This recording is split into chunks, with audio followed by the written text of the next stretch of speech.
अस्सलाम वालेकुम नाज़रीन, मैं हूं आपका मेज़बान खालिद जबील और आप देख रहे हैं प्रोग्राम मुकदमा अवाम का। और आज हम बातचीत करेंगे खैबर पख्तूनख्वा में अमन अमान की सूरत हाल और पाकिस्तान के दीगर खित्तों के अंदर भी कोई अमन अमान की और सिक्योरिटी की सूरत हाल ज़्यादा बेहतर नहीं है। और सी पैक के हवाले से रिसेंटली जो पाकिस्तान और चाइना के दरमियान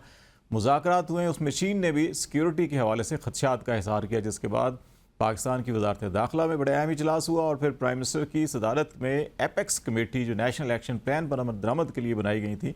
उसका इजलास हुआ। और उसमें ये फैसला किया गया कि पाकिस्तान में एक बार फिर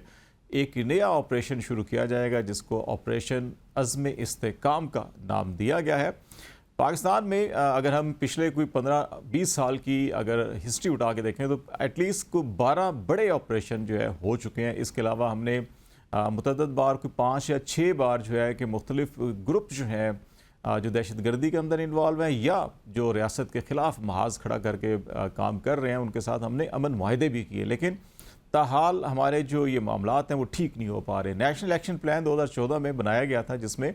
तमाम हमारी पाकिस्तान की सियासी जो क़यादत थी उसने उसमें हिस्सा लिया था। इसके साथ साथ पाकिस्तान की तमाम इंटेलिजेंस एजेंसीज़ और जो अस्करी लीडरशिप थी उन्होंने मिलकर और एक तवील मुशावरत के बाद इसको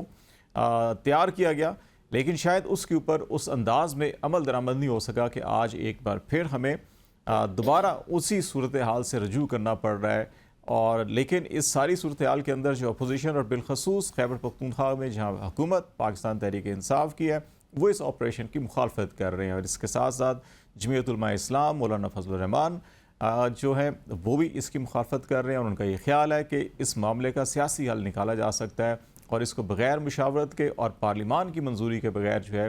वो ऑपरेशन शुरू नहीं होना चाहिए। पाकिस्तान का जो आइन है और कानून है वो इस किस्म के ऑपरेशंस के अंदर क्या ऑप्शन उसके अंदर अवेलेबल है। अगर सूबाई हुकूमत या सूबाई असम्बली उसकी मुखालफत कर रही हो तो फिर सदर पाकिस्तान क्या किरदार अदा कर सकते हैं। और इस सारी सूरत हाल के अंदर जो पाकिस्तान में पहले ही सियासी और माशी चैलेंजेस जो है वो दरपेश हैं और सिक्योरिटी चैलेंज भी अपनी जगह मौजूद हैं, ये मज़ीद इनके अंदर बेहतरी या बिगाड़ क्या हो सकता है, ये सारे मौज़ूआत होंगे जिनके ऊपर हम बातचीत करेंगे। इस्लामाबाद स्टूडियो में ज्वाइन हाफिज़ एहसान खोकर साहब माहिर कानून है और उनके साथ रियासत अली आज़ाद साहब जो Islamabad high court bar association के प्रेसिडेंट हैं और बैरिस्टर आमिर हसन साहब हमें लाहौर से स्काइप पर ज्वाइन कर रहे हैं। वकालत कानून के साथ साथ जो है कि पाकिस्तान पीपल्स पार्टी से भी आपका तल्लक है। आमिर साहब आपसे मैं स्टार्ट कर लेता हूँ कि बात जो है कि अभी रिसेंट हिस्ट्री में अगर 9/11 के बाद देखें तो जो मेजर सबसे बड़ा ऑपरेशन है वो सवात से शुरू हुआ था। और उस वक़्त 2009 में जब ये ऑपरेशन शुरू हुआ तो पीपल्स पार्टी की हुकूमत थी और फिर सवात के अंदर जो है कि पाकिस्तान का झंडा भी लहराया गया, वहाँ पर अस्करियत पसंदी बहुत ज़्यादा हो गई थी। ये उस वक़्त जो सोच थी और जो कोशिश थी, एक तरफ पॉलिटिकल सेटलमेंट भी होनी थी, बहुत सी डेवलपमेंट के काम भी होने थे ट्राइबल एरियाज़ के अंदर, सोशो इकनॉमिक अपग्रेडेशन होनी थी, निसाब के अंदर बहुत सी चीज़ें ठीक होनी थी। तो कहाँ आप समझते हैं कि ख़राबी रह गई या कमी रह गई कि आज हम अगर 15 साल बाद दोबारा जो है कि उसी नुक्ते पे आ गए हैं कि हमें फिर दोबारा से उसके सभी कार्रवाई करनी है जो 15 साल पहले शुरू की थी और बहुत सी कुर्बानियाँ भी दी शहरियों ने भी और लॉ इन्फोर्समेंट एजेंसीज ने भी मारी। खालिद साहब, असल में पाकिस्तान की रियासत का जो अलमिया रहा है वो यहाँ का माइंड सेट है। यहाँ पे शायद ये बता दिया गया है कि दहशत के जरिए या बंदूक के जरिए ताकत और इक़्तिदार का असूल आसान है। ये एक ऐसा रहा, आमरीयतें हमारे मुल्क में ज़्यादा रही हैं और फिर आमरीयतों के ही अदवार के अंदर वो अफगान वॉर का जो आपके पाकिस्तान के अंदर असरात आए वो बड़े भयानक थे। फिर जनरल मुशर्रफ के दौर के बाद तो दहशत गर्दी अरूज पे पहुंची हुई थी जब मोहतरमा बेनज़ीर भुट्टो को आके कहना पड़ा कि पाकिस्तान के इन इलाकों में पाकिस्तान का झंडा कौन लहराएगा। और उस वक्त आपको पता है कि बड़े बड़े मर्द जो हैं वो गूंगे हो चुके थे, कोई बोलता नहीं था। ये तालिबान का, दहशत गर्दी का, आपके जो मस्जिदें, आपकी इबादत गाहें, खा वो क्रिश्चियंस के चर्चेज हों या हमारे अहले तशय्युओं की इमाम बारगाहें हों या दूसरे मसालिक हों, इवन बाजार आपके, स्कूल्स आपके, तो एक लहू रंग थे सारे। उस वक्त पाकिस्तान के अंदर ये जो आवाज उठाई थी वो मोहतरमा बेनज़ीर भुट्टो ने उठाई थी और पाकिस्तान पीपल्स पार्टी ने। लेकिन उसी दहशतगर्दी से मोहतरमा की शहादत हो गई और उसके बाद पीपल्स पार्टी की हुकूमत आई तो हमने पहली दफा रियासत के बयानी को तब्दील किया और उन्हें कहा ये हमारे लोग नहीं है, ये जो ईद गुल वाला था, गर्म पानियों तक रसाई और फलां फलां, वो फिलॉसफी ने हमारा बेड़ा गर्क किया। रियासत के इस जो माइंडसेट था उसे तब्दील किया गया और फिर पाकिस्तान की मुसल्लह अफवाज ने और पाकिस्तान की लॉ एनफोर्समेंट एजेंसीज ने उसमें हिस्सा लिया और हमने काम ऑपरेशन किया। उसके बाद आने वाली हुकूमत जो थी मियाँ साहब की, थोड़ा तजब्जुब रहा लेकिन वो बहुत जल्द इसकी तरफ आए और फिर हमने मिलके नेशनल एक्शन प्लान किया। उसमें बहुत सी चीजें जिनका जिक्र आपने किया, कवानीन की बेहतरी उसमें जिक्र था, जहां पे तरक्की नहीं है वहां पे तरक्की लेके आना, वहां पे उसका जिक्र था। इसके साथ साथ पाकिस्तान के निसाब को बेहतर करना और फिर बिलखसूस जो फाटा है और फाटा को अगर केपीके में शामिल किया जाना था तो वहां की तरक्की बड़ी बुनियादी चीज थी जिसके ऊपर आपको पता है तवातुर के साथ पाकिस्तान पीपल्स पार्टी की हुकूमत फिर बतौर पार्टी हम आवाज उठाते रहे हैं और पार्लियामेंट के अंदर इस चीज को हम सफ़े अव्वल में पेश करते रहे हैं। लेकिन हुआ ये कि कोताहियां रही हैं। लेकिन जो सबसे बड़ा ब्लंडर हुआ है वो जो 4 साल और पीटीआई का आया, जिसमें जिन्हें ये वकील, आपको पता है तालिबान ने 2 लोगों को अपना वकील बनाया था, एक इमरान खान और एक मौलवी अजीज को, और इनका जो माइंड सेट है वो वही रहा। बारहा पीटीआई के सरबराह ने जाके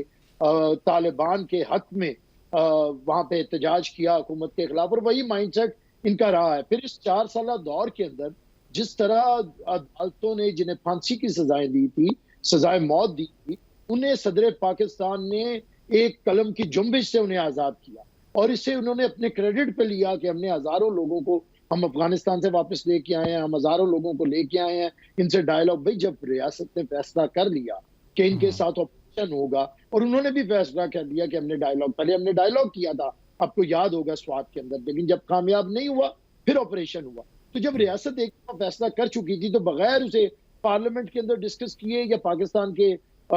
एक राय आमा को हमवार किए बगैर ये फैसला कर दिया गया। अब उसके असरात हैं और आज की भी जो आपने बात की है, केपीके हुकूमत इसीलिए नहीं चाहती क्योंकि उनका माइंड सेट है, इसने हमें दोबारा से नुकसान पहुंचाया है, हम फिर उसी पॉइंट से 72 पॉइंट पे खड़े हैं। देखिए दुनिया हमें किस चीज का लेबल लगाती है, मोदी हमें क्यों बदनाम करता है दहशतगर्दी का नाम लेके, हमारे दोस्त ममालिक को या दूसरे ममालिक को, अमेरिका, यूरोपियन मुल्क, वो हमारे पे जो इल्जाम लगाते हैं, हम पे अगर पैटअप की तरफ से आती हैं या दूसरी पाबंदियां आती हैं, वो क्यों आती हैं? दहशतगर्दी की वजह से। और यहाँ तक कि वो इन्वेस्टमेंट जो पीपल्स पार्टी अपने दौर में लेके आई, ये जो आपको पता है चाइना के साथ कॉरिडोर था सारा, ये सीपैक का मंसूबा, तो उसमें उस वक्त था कि हमने ऑपरेशन करके हालात अच्छे किए थे, लेकिन आज हमारी दोस्त हुकूमत को भी कहना पड़ा, जाहिर है जब उनके लोगों को दहशतगर्दी का एक माइंडसेट का इशू है और एक जो है पॉलिटिकल, आप कह रहे हैं कि केपी के अंदर जो तहरीक इंसाफ की पॉलिसीज थी कर देता हूं, एक माइंडसेट का है और एक वो जो माइंडसेट जो तालिबान माइंडसेट है वो सच में भी मौजूद है और रियासत इदारों में भी मौजूद है। इसका कलम सिर्फ बंदूक के साथ नहीं होना, वही निसाब भी लाना है, माइंडसेट को भी ठीक करना होगा। मैं रियासत अली आज़ाद साहब आपकी तरफ भी आ जाता हूँ कि आप इस सारी सिचुएशन को कैसे देख रहे हैं कि हम जो है कि बड़े कम्प्रिहेंसिव बैरिस्टर आमिर साहब ने इसके मुख्तलिफ पहलुओं का अहाता किया कि ये जो केपी के अंदर नज़र आता है, हमें यही बलूचिस्तान के अंदर या हमें पंजाब या सिंध के अंदर भी बाज़ इलाकों के अंदर ये चीज़ें हमें नज़र आती हैं, जो पुरतशद्दुद रवैये हैं वो नहीं हो रहे और बलूचिस्तान के अंदर जो इंसर्जेंसीज हैं वो केपी से कहीं ज़्यादा वहाँ पे हमें नज़र आ रही हैं। तो ये जो सारी सिचुएशन है क्यों नहीं ठीक हो पा रही? हम क्यों जो है कि हर 2, 4, 5 साल के बाद वापस उधर ही उस नुक्ते पे आ जाते हैं जहाँ से हमने काम शुरू किया था? बिस्मिल्लाहिर्रहमानिर्रहीम। सबसे पहले तो मैं आपसे ये अर्ज़ कर दूँ कि ऑपरेशन जहाँ पे बिल्कुल हालात सिविल हुकूमत जो वहाँ पे मौजूद होती है उसके बियॉन्ड कंट्रोल हो जाए, और बेसिकली तो ये है कि अगर आप पाक फ़ौज जो हमारी एक इदारा है, अगर आप in aid of civil government या इंतज़ामिया अगर उसको कॉल करती तो वो उसको मदद फराम करती है, लेकिन डायरेक्टली अभी तक मेरे नाकस इल्म के मुताबिक 230 हाँ उसके तहत तो बुलाते हैं ना एड के लिए, लेकिन जो एमरजेंसी है वो 232 जी कॉन्स्टिट्यूशन के तहत। लेकिन अभी तक मेरे नॉलेज के मुताबिक और मेरे नाकस के मुताबिक मेरा ख्याल में प्रोविंशियल हुकूमत ने अभी तक किसी जगह पे भी अपने आप को सरेंडर नहीं किया कि हम फेल हो गए और हमारी मदद करें और इस तरह से। और वैसे भी देखें पूरे पाकिस्तान में अगर इस वक्त केपीके के अंदर ये स्पेशली ऑपरेशन होता है, तो मेरा ख्याल है कि लोगों के अंदर ये हकीकत पे ना भी मबनी हो, लेकिन इम्प्रेशन इसका ये लिया जाएगा कि शायद वहाँ पे पीटीआई की हुकूमत है और मुखालिफ उसको हुकूमत, विक्टिमाइज करने के लिए ऐसा किया जा रहा है। चूंकि एमरजेंसी अगर लगा दी जाती है और वहाँ पे ऑपरेशन शुरू कर दिया जाता है, तो असूलन तो ये है कि जो आर्टिकल 232 जिसका मैंने रेफरेंस दिया उसका प्रोवाइजो में लिखा हुआ है कि वार हो, इंटरनल डिस्टर्बेंस हो या एक्सटर्नल एग्रेशन हो, तो फिर ये सूरत होती है वहाँ पे। लेकिन उसके अंदर भी फिर 10 डेज के अंदर जॉइंट सेशन पार्लियामेंट का, उसके अंदर आपने उसकी अप्रूवल लेनी होती है, और फिर जब वहाँ पे जाएगा तो वहाँ पे थ्रू गवर्नर जो फेडरल गवर्नमेंट होती है वो अपने तमाम अख्तियारात इस्तेमाल करती है। तो मैं ज़ाती तौर पे इस हद तक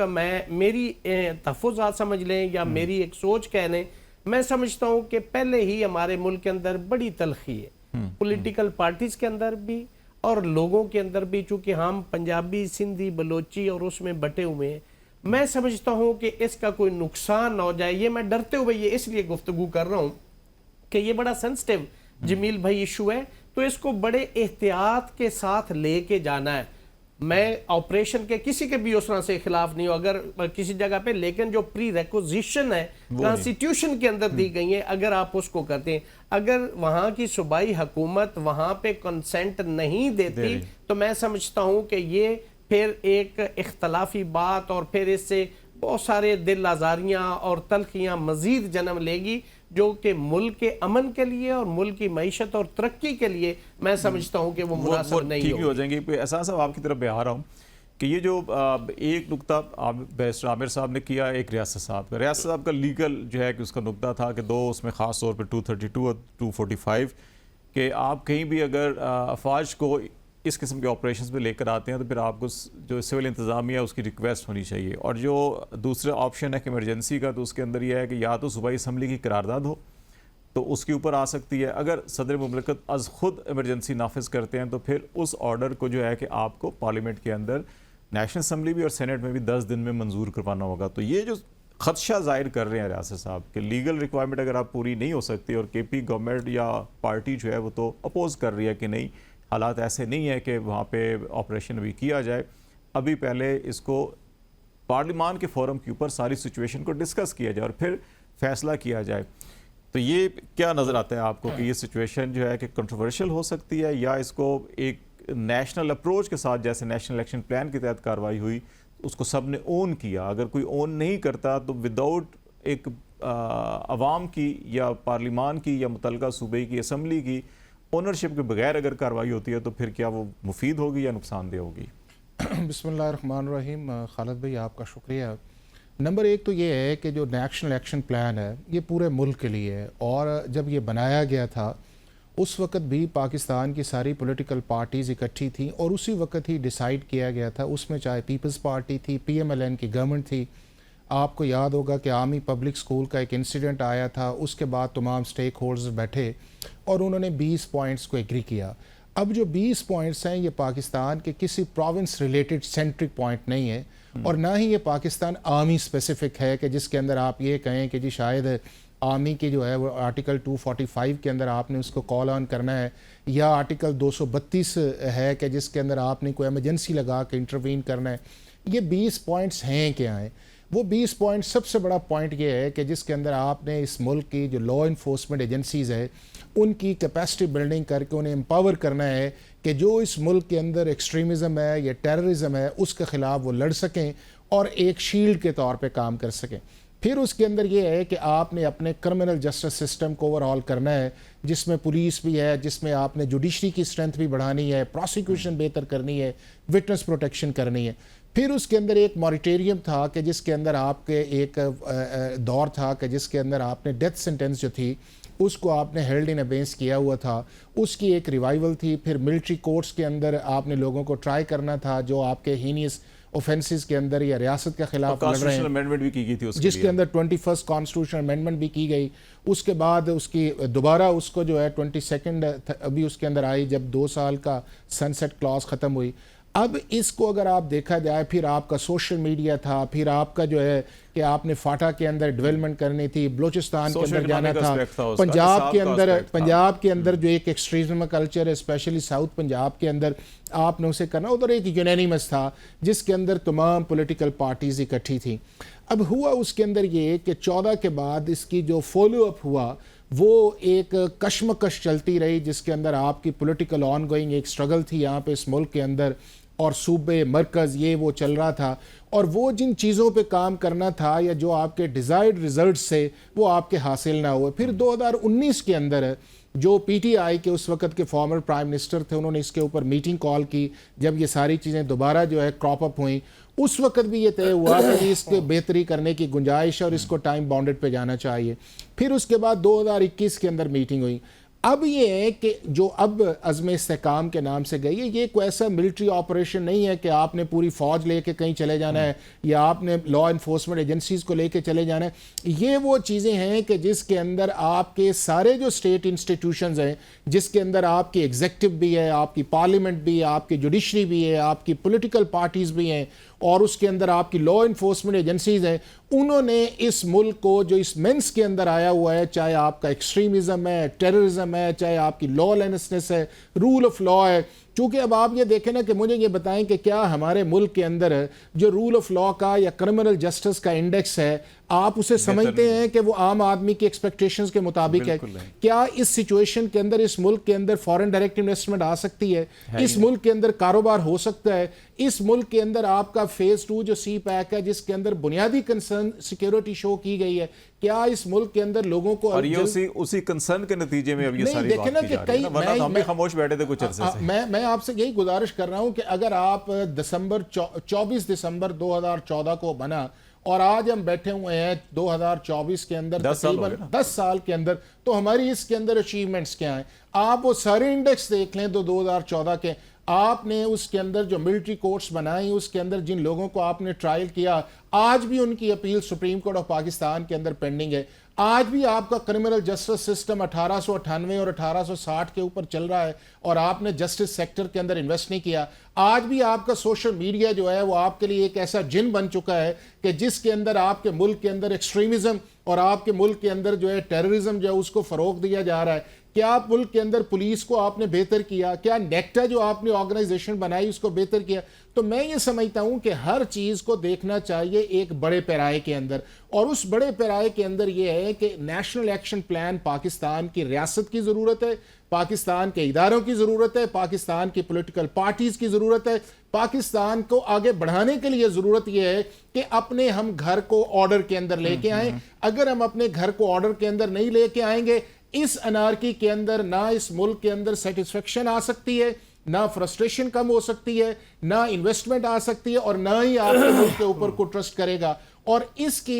खालिद भाई जो बुनियादी वजह मैं समझता हूं 5 इसके फेलियर्स की वजह, नंबर 1 इसका यह है कि हमने आज तक एक पेज के ऊपर जाके इन टाइम बॉन्डेड इन चीज़ों पे हमने काम नहीं किया, और वो मैकेनिज्म प्रोविंस और फेडरल गवर्नमेंट्स ने नहीं बनाया कि जिसके अंदर टास्किंग होती है कि इसको हमने 1 साल में करना है, इसको 2 में करना है। ये एपेक्स कमेटी बनी थी लेकिन वो एपेक्स कमेटी नहीं चल सकी ना। दूसरा इसके अंदर खालिद पॉलिटिकल इंडिसिसिवनेस भी है, ओनरशिप भी इसके अंदर नहीं है। हम कैमरे के अंदर आके तो बड़ी बात करते हैं, क्या प्रैक्टिकली ये सारी चीजें ग्राउंड के अंदर आई हैं? नहीं वो आई, और उसका रिजल्ट ये वही पहलू है। अब जरा ब्रेक भी लेनी है कि ये जिस पहलू रियासत साहब जिसकी तरफ निशानदेही कर रहे थे ना, कि अगर ओनरशिप नहीं होगी, खसूस अब जब हम हालात ये देख रहे हैं कि पाकिस्तान तहरीक इंसाफ और JUI जो है